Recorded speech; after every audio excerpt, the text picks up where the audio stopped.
And welcome back to Champion Spring. Faker with the MVP for that mid-corky play.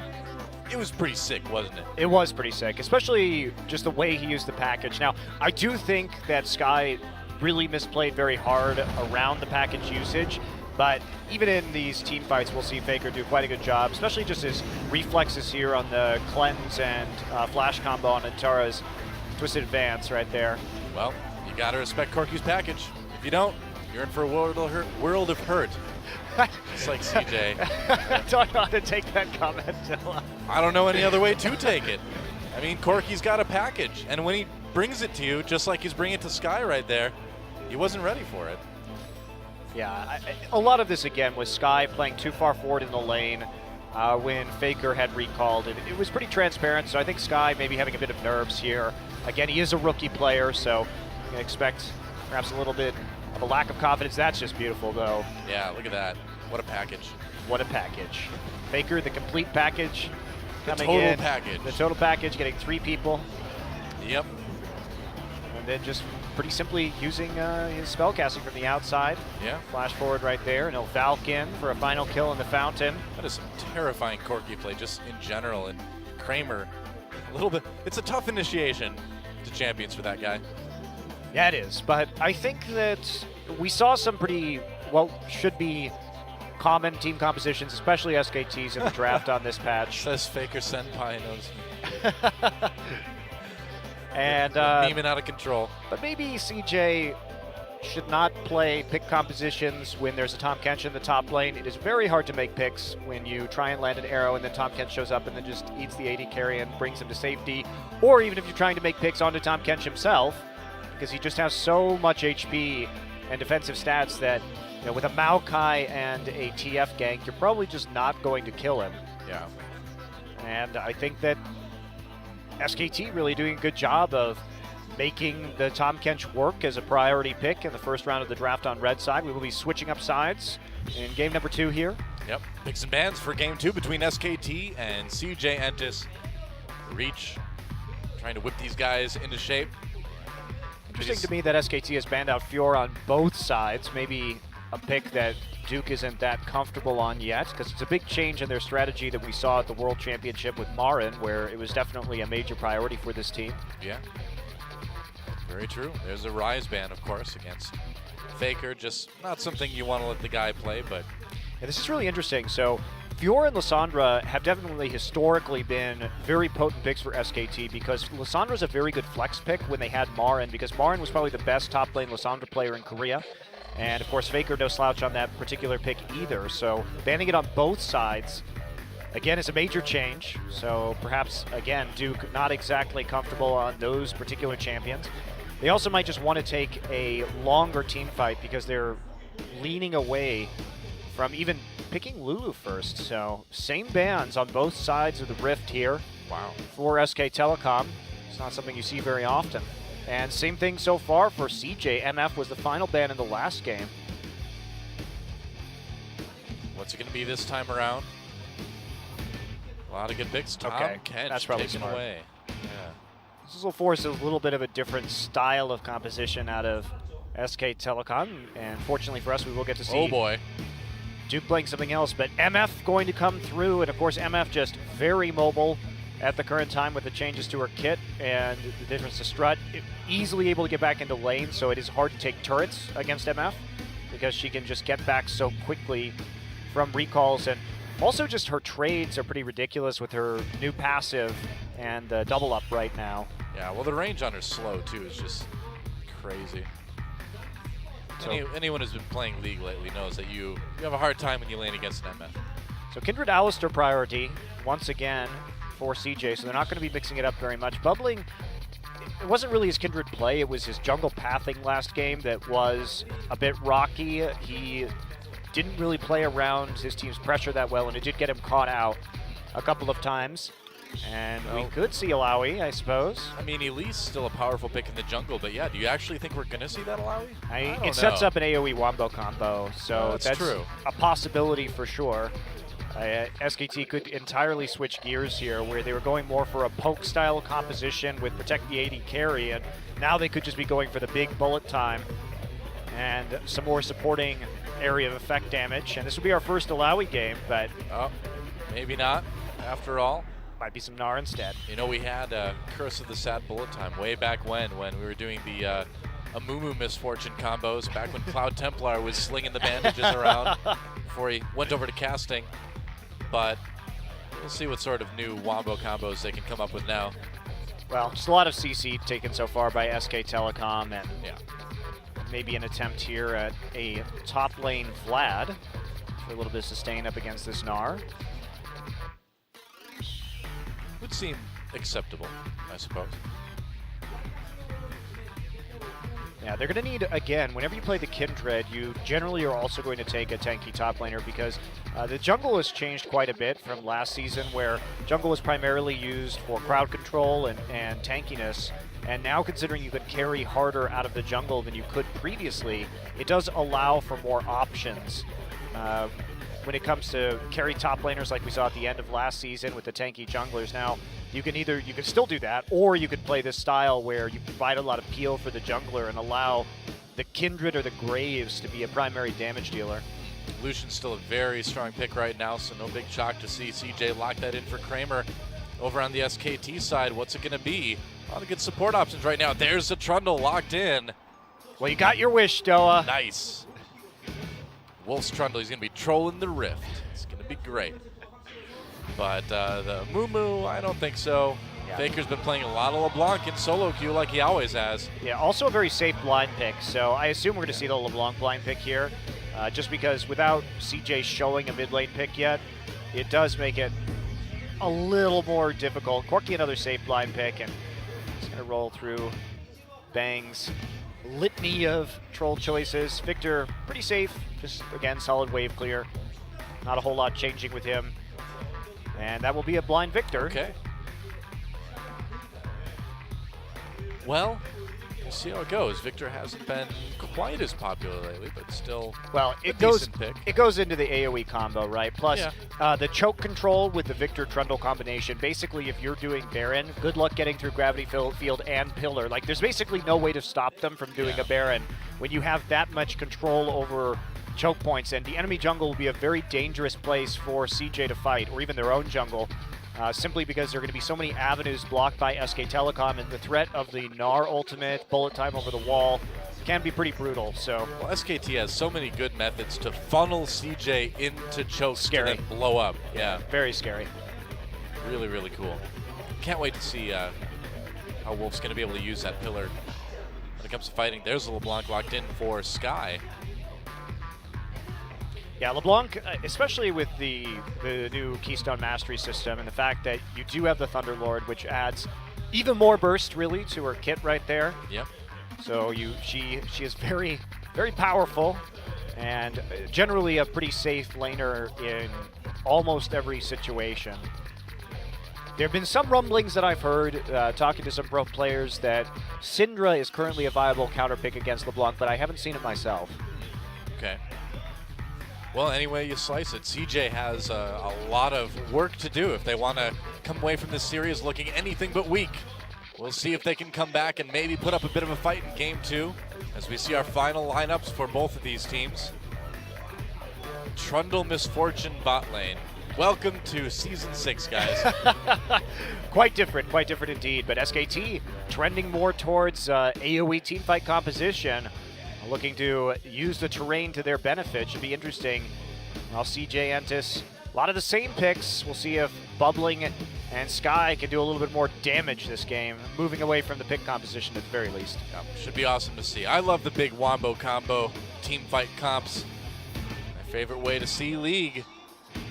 And we will in just a moment as we load into our second game of Champion Spring. It's time, guys. Can CJ tie it up? Let's find out and get in the game.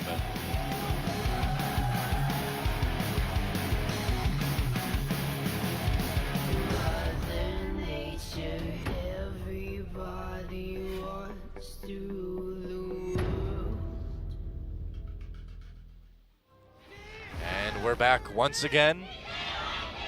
CJ fans not giving up hope. Have you given up hope, Doa? Well, I'm not a CJ fan, so I don't know what that's like. I've been an SKT fan for a long time, man, so I've never had to worry about that.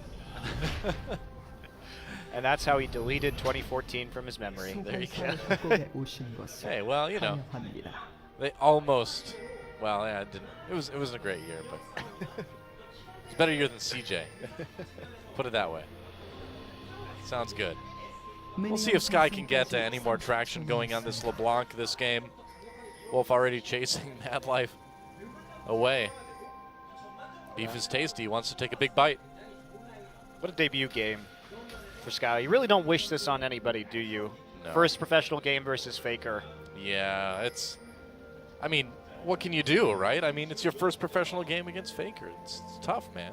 Just a tough position to be in. And playing a champion like Twisted Fate, too, that comes with some sort of inherent risks to playing the champion. He didn't make it easy on himself, you know? No, he didn't. And I think that having the LeBlanc will be a simpler affair for him. Yeah. Overall, and it looks like we're not going to see any lane swaps once again this game. Both two lanes starting on that bottom side of the map. Both junglers starting with a leash from the top lane. It looks like the duos are going to be taking some jungle camps on the way there, or just one jungle camp anyway. Sky getting aggressive onto Faker right away, and LeBlanc is a much safer champion for him to bring to this mid lane, so we'll see what he can do. Bang and Wolf, though, brand new combo. We've never seen these guys play either of these champions, as far as I know. I'd be very surprised if that were the case. Maybe we've seen some MF, but we definitely haven't seen Wolf play support Trundle. That is a very new pick. Bubbling actually going for an early invade here. Wow, Bubbling turning around onto Bengi. Bengi taking some damage. Needs to be He's careful gonna here. Bengi in a lot of trouble. Faker coming in, flashes ahead. Can he get some revenge? A little bit of damage on Bubbling, but that's not going to do it. Great cheese there for Bubbling, just Wow. coming in. So getting that early leash and then disrupting the blue buff, knowing that the level 2 dueling was going to beat out Bengi right there and winning. Meanwhile, he did have a little bit of safety. Maokai was pushed up a little bit, and that's much better sense of the map that Bubbling has had and sense of his power level than we saw at any point in the last game. So fun first blood coming over to Bubbling. Yeah. Meanwhile, in the bot lane, Kramer actually winning that first trade against Bang's Misfortune, and you don't see a lot of people winning trades against Misfortunes right now. No, you don't. But again, like you said in the first game, the sustain coming from the Alistair will be quite useful, and looks like it's been a pretty nice early spawn here for Kindred. Anytime you can get the mark spawn onto one of the Scuttle Crabs, you're going to be feeling really good. Getting some of those early stacks, adding to your damage, it's always a nice feature. And Kindred just simply just going to go back. Bubbling takes the red buff and then retreats. Meanwhile, Bengi will move to the opposite side of the map, but there's not going to be any contest here over the blue buff followed into the Scuttle Crab. Yep. This is a really good early jungle start. Bengi's going to have to wait for a while to get pressure. Yeah. And we're going to have to see how that impacts the other lanes too. You know, Sky and Kramer having some issues last game with all the pressure Bengi and the rest of SKT were able to put on them. But this time around, they've got a little bit easier way to go. Yeah, and Tara even doing a pretty good job against Duke right here, winning that battle. Bengi going to come through, take out his blue buff at long last. And here's the Scuttle Crab kill for Bubbling. So he's getting a lot of free farm early, has some items. Going for the Tracker's Knife again, so looking for that vision, considering you're not going to build a Sightstone onto Kindred. So having that Tracker's Knife can be quite useful. All right, a little bit of action down the bot lane. Wolf gets caught. He may be in a lot of trouble here trying to run away. Nice pillar, slows down Mad Life and Bubbling enough for him to make it out. Meanwhile, a big duel up in the top lane. Duke's going to lose that one, though. Yeah, again, Tara burning his teleport very early on. We saw him do this last game with Maokai, getting the double Doran's rings for the early power spike and then just immediately using the TP. So forcing that advantage. Duke can have to TP himself now into the top side after losing that little engagement. They're going to try and turn this around. And Tara pushed very far forward. Bengi coming into the enemy jungle, but they decided too many minions right now, don't want to go for it. Duke, so not quite level 6 yet, so not having the most amount of CC. Yeah, too bad. That looked like a We'll see, they can still go for it. Tara just going to go back and recall on that pressure, not going to take any chances knowing his jungler's in the bottom side and he has no vision.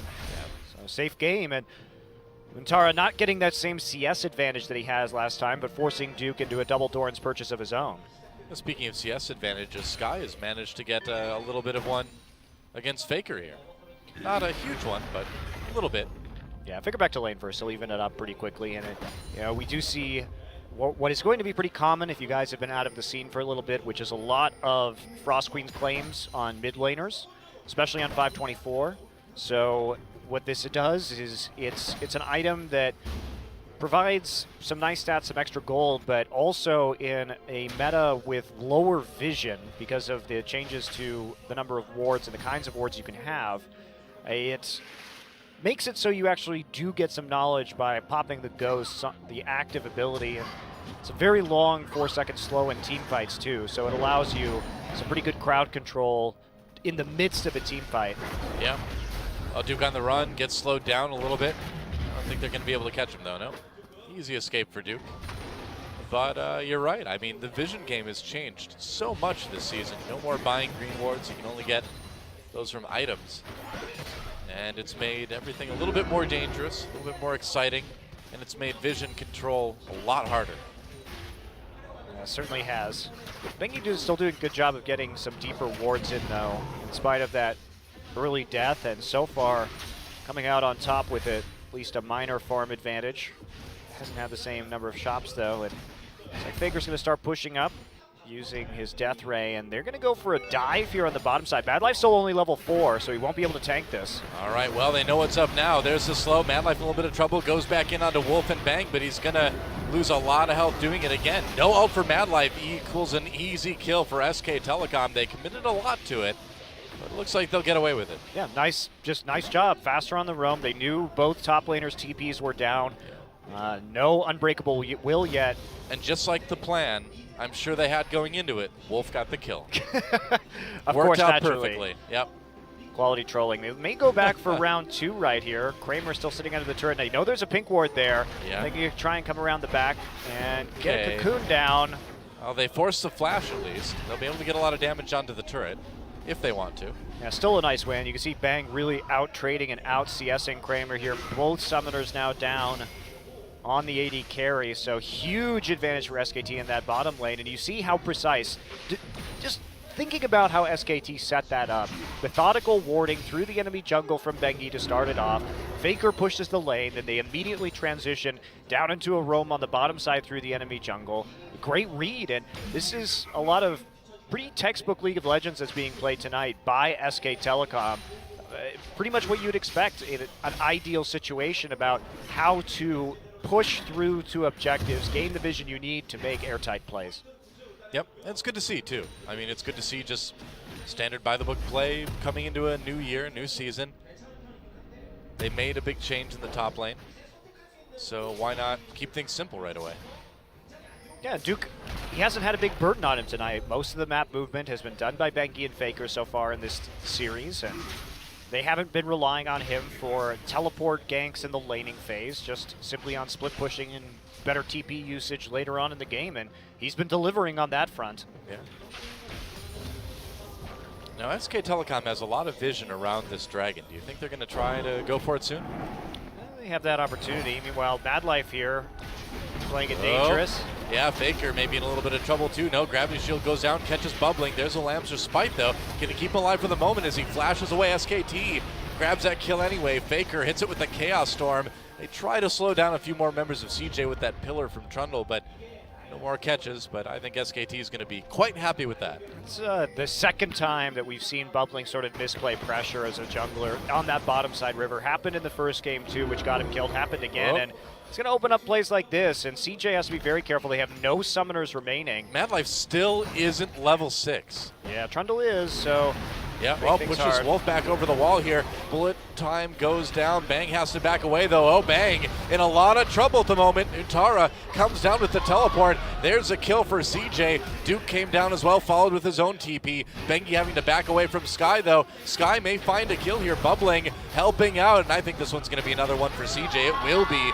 And SKT, that gank not working out like they wanted it to. Untara actually had a very good TP right there, and the read from Madlife in particular made that play because he punted the Trundle right back over the wall and then concentrated. Banks tried to set up a bullet time, but actually completely whiffed it as Kramer and Madlife split under the turret. But Untara coming back from the lane ward right there made a lot of difference, and Duke is not quite there in time to do much of anything, and Bengi just isolated on the backside. So nicely played by CJ, and that's what we've been talking about with Duke. Sometimes he just doesn't have the best TP setup. We'll probably take a look at that one again. He may not have had a good ward to TP to, but regardless, nice read by CJ, and good play by Madlife.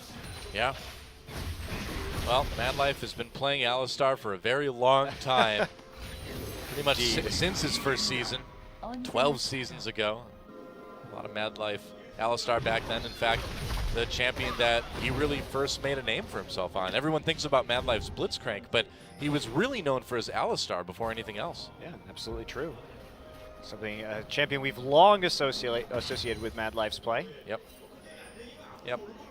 But, you know, not only good mechanically, but like we just saw, very intelligent play too. Bubbling, laying in wait in this tri-brush. Wolf is going to get spotted by the Rift Scuttler ward. Duke finally putting some pressure on Untara, looks like, but nothing that Maokai can't handle. Well, he is going to be going for Hex Drinker. Nice Whoa, engage. here we go. Yeah, Madlife making play to Wolf, knocking him back into the enemy team. Wolf trying to get back as far as he can, but he's behind enemy lines and he's taken down. CJ with another good gank. They've got a nice little gold lead here. SKT, they need to be careful. Yeah, and they saw the Kindred coming in through the river right there, I believe. Actually, Kindred probably hopped over the wall. I didn't see the start of that, so it might have been a little bit more surprising. But first Dragon of the game over to CJ right now as they push forward. So what's the issue with SKT? Is it just CJ playing that much better than in game one, or does SKT look a little bit lazy to you? Well, it really on that other gank, I think they could have set up the TP from Duke better, and that was a major problem, TP location. A Faker on the run now, going to turn it right around onto Bubbling, who has to pop that Lamb's Respite just to stay alive. Faker, though, one more laser could do it. He's just going to get him with the Chaos Storm anyway. And Bubbling just forced to run out of his own ultimate right there, because if he stayed in there, the heal wasn't going to be enough for another round of cooldowns from Faker. And Faker right here, not going to get the stun, will get chained in. And it's going to force Sky to run away, at least for the moment. Faker trying to get some early magic resist here before finishing that Frost Queen's claim. Will be most likely building into Abyssal Scepter, so he actually is taking a lot less damage from this LeBlanc, and it showed, especially when he still had heal up and LeBlanc didn't have the Ignite. I mean, they're really going to need Faker to carry this game. Sky coming in to try to make a play here. Bengi went for the Cocoon but didn't get it. Faker right now with most of the kills on the team. Spooky Ghosts, Frost Queen's claim done for both of these guys. Yeah, we'll see that used quite frequently just to make sure that there's no one around and initiate these trades. Very, very strong item. Typically thought of course, as a support item, but generally built on mid laners these days. Yep. I mean, SKT with the kills on exactly the right people, right? Faker and Wolf.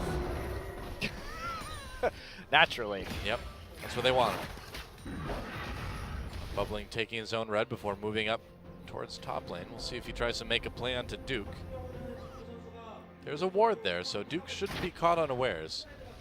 Yeah, Bubbling's going to walk right into it. Yeah, Bengi prioritizing the Boots of Swiftness over any kind of Sightstone or completed early jungle item. And we saw a lot of these Boots of Swiftness last game, and the speed was buffed on them a little bit. They are cheaper than a lot of the other boots, so really just offering a lot of control over the map right now, considering how fast you can get around and make your ganks or try and get a few wards in where you can. Seems pretty good. Yeah, especially with the tracking knife, or tracker's knife rather, whatever you want to call it, already done. Tracker's knife, I guess we could use that. For Bengi, and so that means that just has a little bit more opportunity to get in and out of the enemy jungle with those wards. You know, we're seeing both Wolf and Madlife prioritize getting that Sightstone really quickly before finishing off like base of the mountain or anything like that too. Yeah, so well, that's why that's pretty common. You need to. Yeah. Yeah. Where you can't buy green wards anymore, you pretty much have to rush Sightstone if you want to be able to any sort of vision control game like you used to be able to with support. Well, we're going to get tied up right here. Yeah, and Bengi's scared away. Those ghosts are spooky. Wow, Wolf in a little bit of trouble. Killer down to slow Mad Life. Looks like they're going to get the pink ward at the end anyway, though. Yeah, to get the Trundle ultimate out without having to use Alistair's. Yeah. Just a little bit back and forth right now. And Bang, who had that huge lead. It's been a very nice comeback from Kramer and Mad Life after that second sort of failed dive there from SKT. And we will see him go back, pick up an Essence Reaver of his own. And back to pretty slow gameplay here in the early game. Man, when Misfortune fires her guns like kick back all the way behind her head. How do you aim like that? It will be really hard, right? She obviously doesn't have much forearm strength. I just wouldn't want to stand behind her. That's really dangerous to constantly point the guns back behind you. I mean, you also shouldn't really be using two pistols at the same time if you want any semblance of accuracy. Well, I mean, that's the whole point of her ultimate, though, isn't it? You know, just kind of spray and pray. Wait, that's a different ultimate. Wait, it used to be. It's not an ultimate, Not though. anymore, yeah. She just kind of rat-a-tats, if you will. You know, that commonly used phrase for when someone just shoots a bunch of bullets in one direction. Yeah. Yeah. Absolutely. I mean, if she can do that many bullets with two guns, I'm pretty sure she could do about the same with one gun, right? Because clearly we're not in the realm of reality at that point in time. Well, let's pretend we are for a second. Uh-oh. Bang wishes he wasn't, though. There, Mad Life flashes for the knock-up there. Wolf trying to keep his AD carry alive, but here comes the rest of CJ, Untara, and Bubbling coming down as well. Easy kill for CJ. Meanwhile, Sky takes out Bengi. Shane's in the sky to bring that Elise right back down again. Duke trapped under turret. Gonna go Meganar at just the right time, but has to hop out anyway. Flash ultimate to push away Bubbling, but Duke is gonna get killed by CJ as well. Wolf forced to flash on the run. I gotta say, CJ has managed to put together a pretty good lead here in game 2. Really delayed teleport again from Wolf. Faker, though, coming in with a lot of damage. Will take some in return from Sky. It's time for the Faker show. Here comes Chaos Storm. Lamb's Respite's gonna be running out soon. Wolf trying to give Faker the chance to get a kill or two, but he just can't do it. Yeah, CJ taking control of this game, and I guess forgetting a little bit about the Kindred ultimate right there. You're not going to get burst down as long as Kindred is there. Meanwhile, Sky just remaining a bit elusive, and Faker going to be pushing up this lane. Untara's teleports on these ganks have been quite good. He's been in position, and the setup here from the wards from Mad Life has changed a lot about how this game has played out. Meanwhile, Bengi on the old face check. Easy kill. Yep. And then Duke, what do you do? 1v4 under the turret, gets that Meganar, but he's quite tanky now. He's also built full magic resist right now, so the damage from Kramer is pretty significant. You can see, of course, the Hex Drinker popping, but that is not going to do very much against the Essence Reaver, and it's been a lot about Mad Life this game, honestly. His setup has been good, and his warding has made a lot of these ganks possible. Support carry is real. Sky having a much better game against Faker. Oop, ouch. Oh, he's okay. Didn't do damage after all. We were worried there for a second, but no longer. Nope, it's fine. Won't lose any sleep tonight now. No turrets taken, though, so CJ, they have these 8 kills, but they only have a 2K gold lead at the moment. They do have that first dragon, but they haven't been able to transition into the most important objective right now, Bang. Be able to soon. Taking a lot of damage there from Kramer's Lucian. Oh, this Misfortune just has not worked out yet for Bang. But Doa, it won't matter because you get one good bullet time in the late game, and it's true. He'll just win you the game. That's what Misfortune's all about. He's going to try it right now. Oh, I thought he was going to try it. He's going to make it rain. No. Oh, well. You think Nami would have an ability called Make It Rain instead of Misfortune? Really, really big mistake by the lore department there, I think. You would have thought that if you can't have a cigar in Graves' mouth in League of Legends, that you shouldn't be able to have an ability called Make It Rain, but what do I know? Hey, well, I mean, you probably wouldn't imagine you'd have rampant alcoholism either, but you've got that. Who knows? It's a fantasy environment. Everything's okay except for smoke. That's just way too far. Only certain kinds of addictions are allowed. That's right. Yep. I mean, you can be the living avatar of life and death, but smoking is just right out. Yeah. Oh boy. You can be a cow who dresses like someone who tortures cows to death for a living. That is so messed up, by the way. But you can't smoke. We're back at this. Matador Alistair and Cowboy right? Alistair. Wow. Seriously. Alistair is seriously messed up. He's sadistic, man. Oh.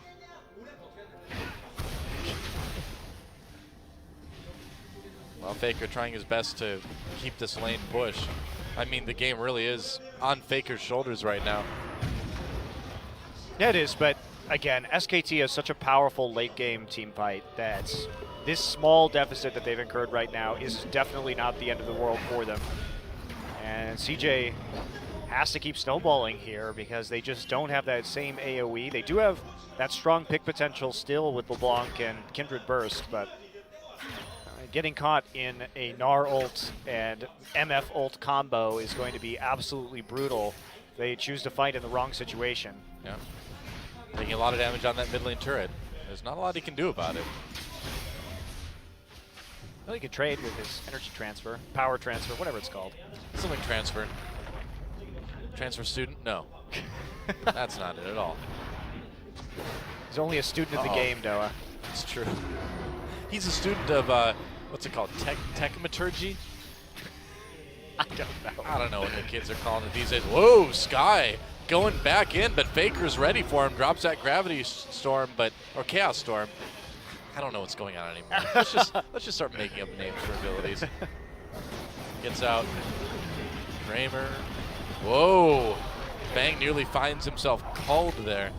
And Kramer's been doing a very good job with his culling accuracy. Yeah. Consistently, massively chunking out Samap, but Duke has been methodically working away at the top turret here with all of his offensive items. I mean, this is classic Duke, though, right? You know, you just dominate your lane, you get that turret, that unleashes you across the map. They do trade. CJ gets the bot turret, but Duke's certainly doing his part.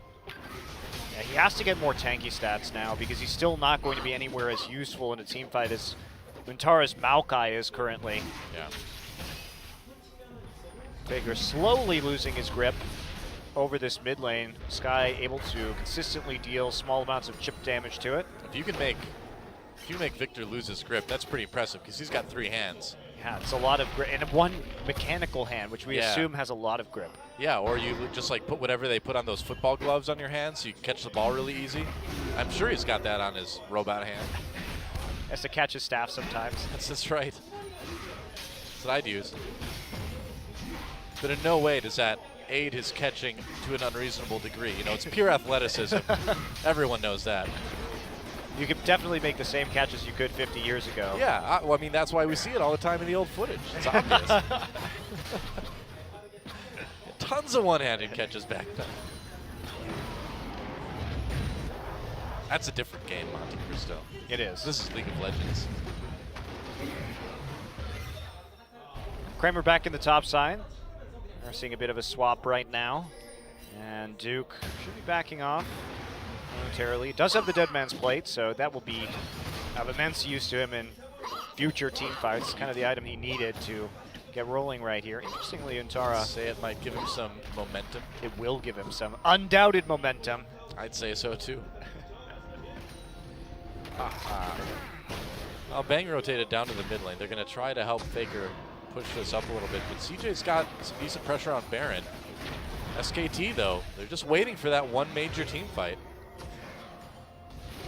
Could be Dragon time, too. What? Excuse me? Misfortune? Is that wasn't really a joke. Funny? Thanks. Thanks, Misfortune. I appreciate it. Here we go. Oh, teleport coming in. CJ wants to fight here. Untara immediately slowed down by that pillar from Wolf, though, and that really breaks it all up. Nice heads-up play from Wolf to make sure that Untara can't flank like CJ wants, and that may cost him a tower. Bang thinks it's hilarious. I think that's Bengi, actually. Is it? Yeah. Is that Elise? I thought that was Elise. All right. Where's Korean Lysandra when you need her? Banned, unfortunately, for us. Wow. Yeah. Well, Duke's gonna actually just save his CP right here, and that's the power of this Trundle-Victor combination, right? You just have so much disengage. Yeah. Faker has to cleanse her. Holy Oh, cow. that's a bullet time. Luckily, Kindred has this ult that makes people not die, in case you're not familiar with that. But it's still going to be a turret for SK Telecom, and we'll see if they can back out and take a dragon off of this as well. Duke is going to be able to get the bot turret at the same time, and SKT suddenly coming alive here. The zone control is absolutely crazy. When you talk about one of the strengths of support Trundle, it's absolutely just putting that pillar down next to a turret, which makes it virtually impossible to defend.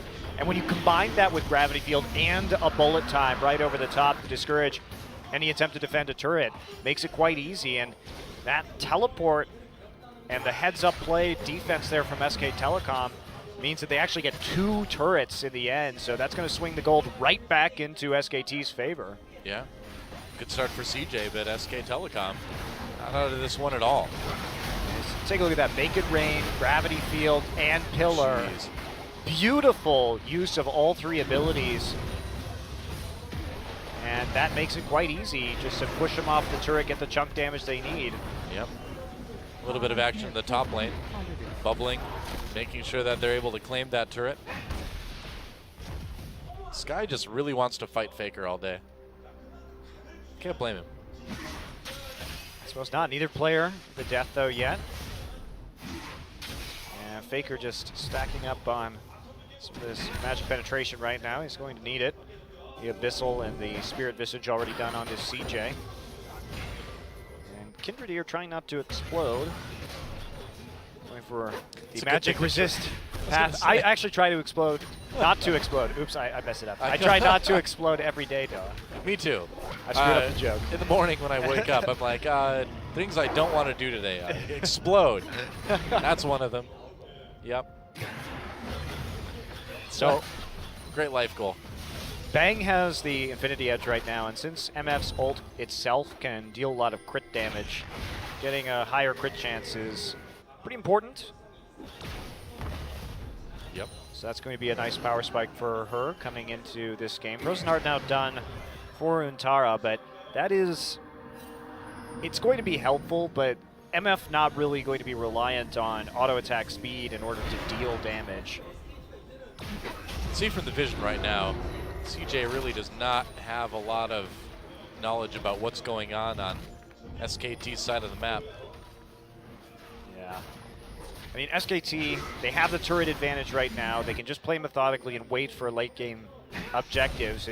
The onus is more on CJ right now, who came out with that strong lead to continue to try and take out people, get those picks with the burst damage. Yep. Mid-tower's low though, so we're gonna take a look at that right now.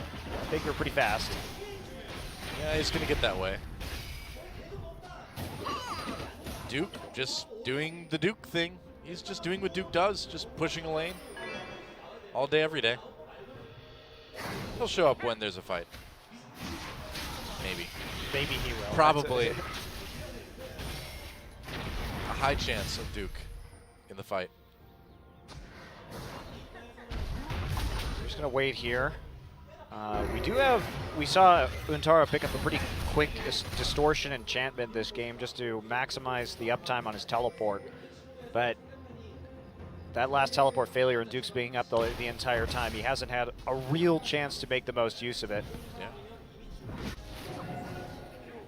But distortion now done for Duke too. Wolf drops the pillar. They may have caught Bubbling here. Bubbling though manages to get out just in time.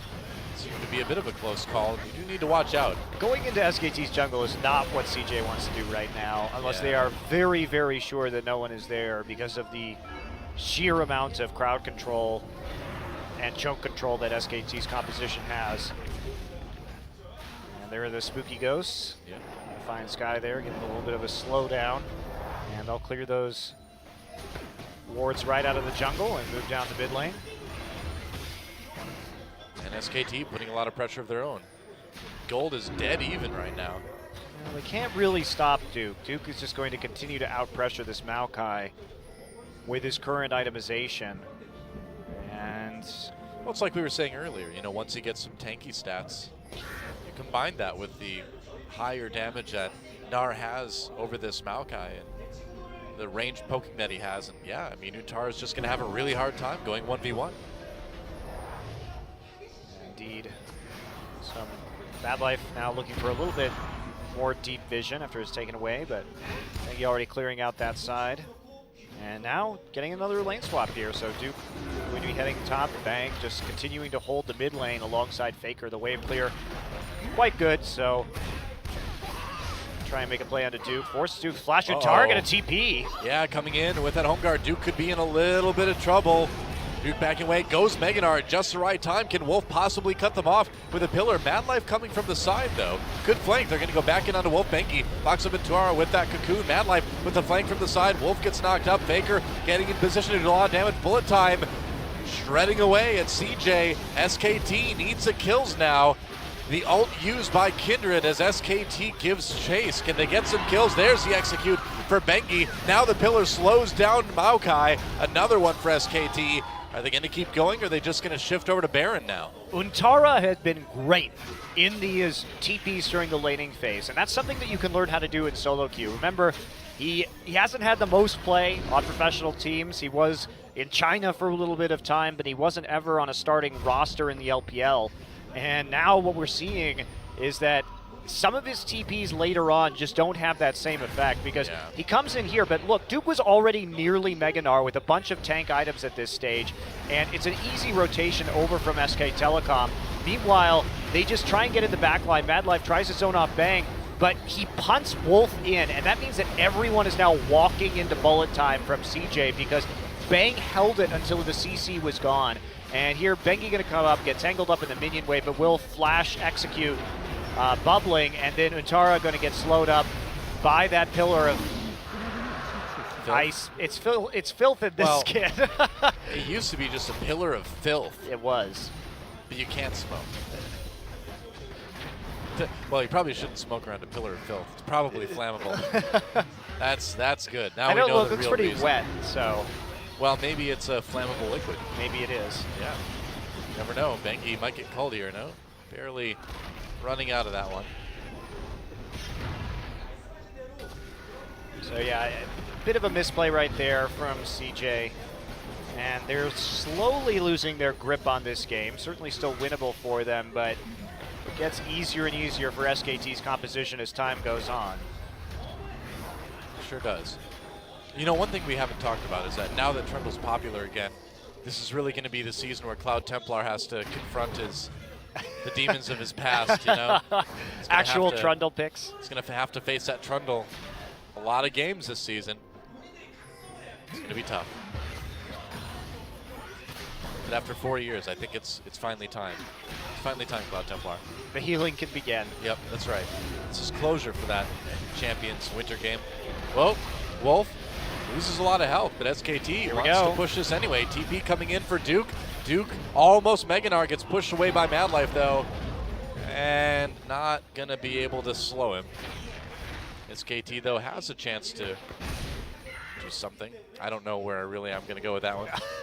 I was wondering myself. I was thinking, well, maybe Baron, but I'm like, no, they can't really do Baron. So it was a good split of CJ on the retreat though, leaving Mad Life there, who is able to deal with the Gnar even as he goes into his Mega form. Yep.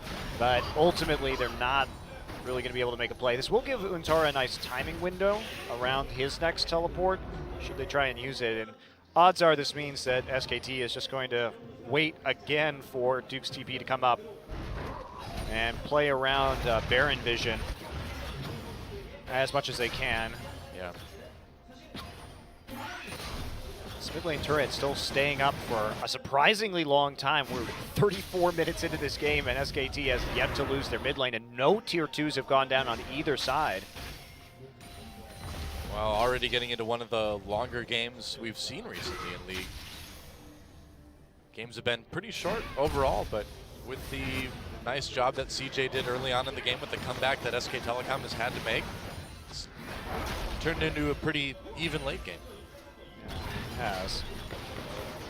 But again, CJ just really struggling to push past the MF Victor wave clear to take this very necessary objective, and it's really harming their ability to control Baron at this stage, because Baron can be done very quickly in the late game right now, and the fact that that mid lane turret hasn't gone down yet for SK Telecom means that they have an unusual amount of Baron pressure and vision control at Baron at this stage of the game. This is something that you almost never see in a game of LoL. Yeah. But SKT needs to really respect CJ's team. Needs to respect the composition. Madlife has been playing really well this game. Yeah, if CJ wins, he's almost certainly going to be the MVP with some of those early setups, although Untara did do a good job early, but is starting, I think, to fall a bit behind now and show some shakiness when it comes to coordinating TPs with the rest of his team. Madlife has been good all game, you know, right down to that gank early on where he punted Wolf right out from under the turret. Well, you see how defensively SKT is playing. They've got a slow wave developing, a slow push rather in the top side, and meanwhile Duke pushed up even without that TP, but everyone else just hugging that mid lane turret right now. So they're making it so Untara will lose a turret if he leaves, and there's not an excellent play to be made. They don't have very many deep wards in the enemy jungle, simply because that vision has been controlled by SKT in the river.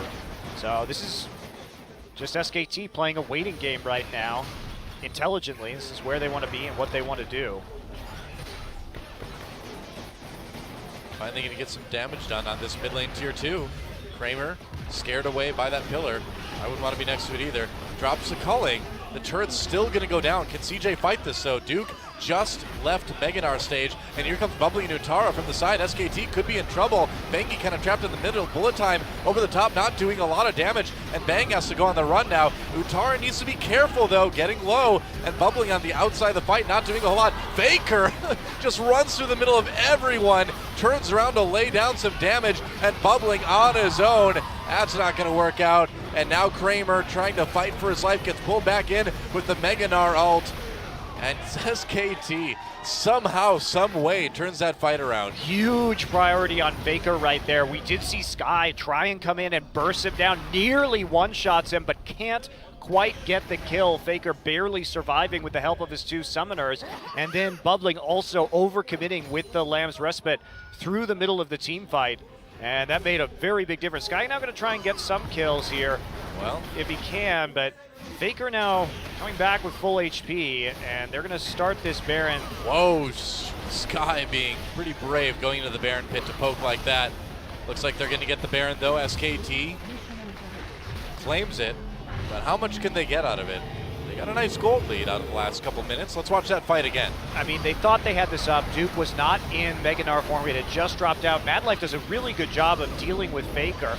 And Sky just a little bit late to this fight. However, a lot of those items down, entire abilities down rather, by the time he gets there. Faker now just using the back line very, very well and face of the mountain to survive that fight.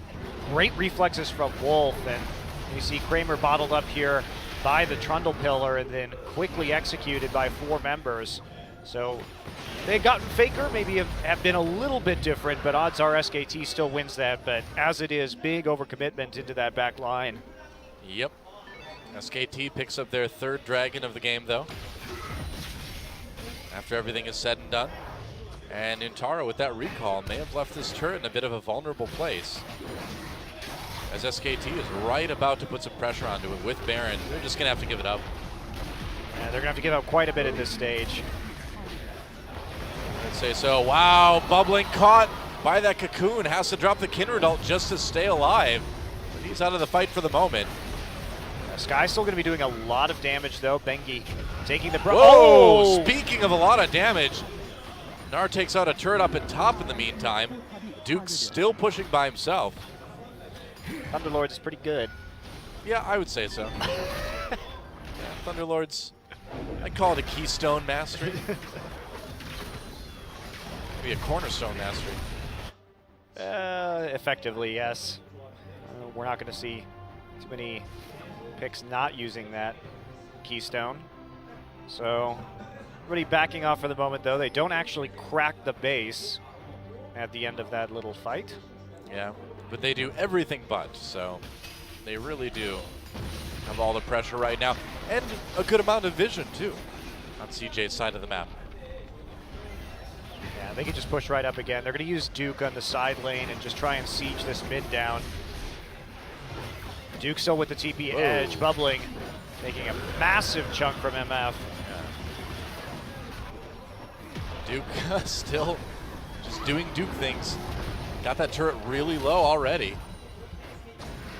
SKT is going to rotate down. Sky coming from behind, draws a death ray out of Faker. They're going to get the turret though. Duke coming in. Do they have the ult? Whoa, Mad Life getting the back lines. Bang, forced to cleanse out of that one. Mad Life back away. There's a bullet time, keeping the rest of CJ away. Base of the mountain used on Bang rather. SKT continues to push into the base. That's going to be an easy inhibitor. And at this point, you really have to wonder if there's anything that CJ can do to stay in this game. Well, probably not. Again, CJ had that advantage early. They did much better than the last game in terms of playing out their composition, but trying to beat this composition that SKT is running in a late game scenario when you don't have a large advantage is incredibly challenging. Well, 4 turrets and 2 inhibitors is the count from that Baron. Really doesn't get much better than that unless you win the game outright. Big power play for sure. Oh yeah. Duke finishing up that Mauve Malmortius finally. That's what he needed, I'm sure. Oh yeah. Oh, he's got the Thorn Mail, he's got the Stair's Gauge, he's got... Just rocking the 6-item build, man. Yep, a lot of tanky stuff, a little bit of damage. The Narway. Yeah, this Maokai stats getting pretty much entirely stolen by this Trundle too is a big problem with the amount of damage that SKT has. Yeah. Maokai not going to be doing a whole lot. Well, Luden's actually completed now on Sky. It's not an item that you see on too many mid laners these days, but I think he's just trying to get as much poke damage as he possibly can get, you know? I mean, it's really on him to soften up SKT for the fight that CJ knows they're going to need to take. Any damage is good. Again, methodical closure from SK Telecom here. Like we saw last game. Gonna take all 3 inhibitors before trying to deal the killing blow. And Tara's going for the Hail Mary. Yeah, trying to come in from behind. Mad Life dives into the team in the meantime. Wow, bubbling already nearly taken down. Bullet time comes in for Bang again, softening up CJ. Wow, Faker with the damage though. Thunderlord just lights up Kramer. Duke diving in the back now. Mad Life gets a big pulverize, but no one's there to capitalize on it. Faker with the double. By Tara. Faker with the triple kill.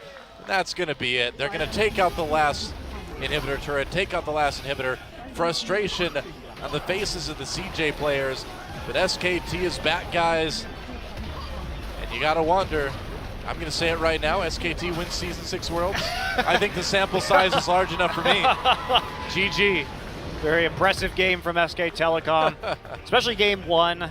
They did show a few more faults in game number 2, particularly with Duke's TP responses, which, again, we know is a problem with him as a player. Yeah. He didn't follow Antara that well and allowed CJ some openings for some nice dives, but in the end, he played out the split push, got the turrets, got his team back into the game, and with that big combo that SKT can pull off and the huge amount of zone control in those team fights, SKT puts it together, and that's going to be a 2-0 for them in their first series over CJ Entus. Yeah, solid showing by SK Telecom. Duke looking like a pretty solid addition to the squad. We kind of thought he would be, but already gelling pretty nicely with the team. And everything else, you know, for the other 4 remaining members of SKT from that Season 5 World Championship team, par for the course. Just another day at the office for these guys. That's right, and we'll see CJ. They have a deep roster this season. They have a couple very important new rookies who are going to be able to play professionally within the next couple of months. So they've got a lot of tools to use. This is a rebuilding season for them for sure. Yeah, looked okay too in their second game in the beginning. Don't go anywhere, guys. When we come back, it's going to be KT Rolster versus the Afrika Freaks, formerly known as Anarchy. Should be pretty fun, guys. So we'll see you in just a few.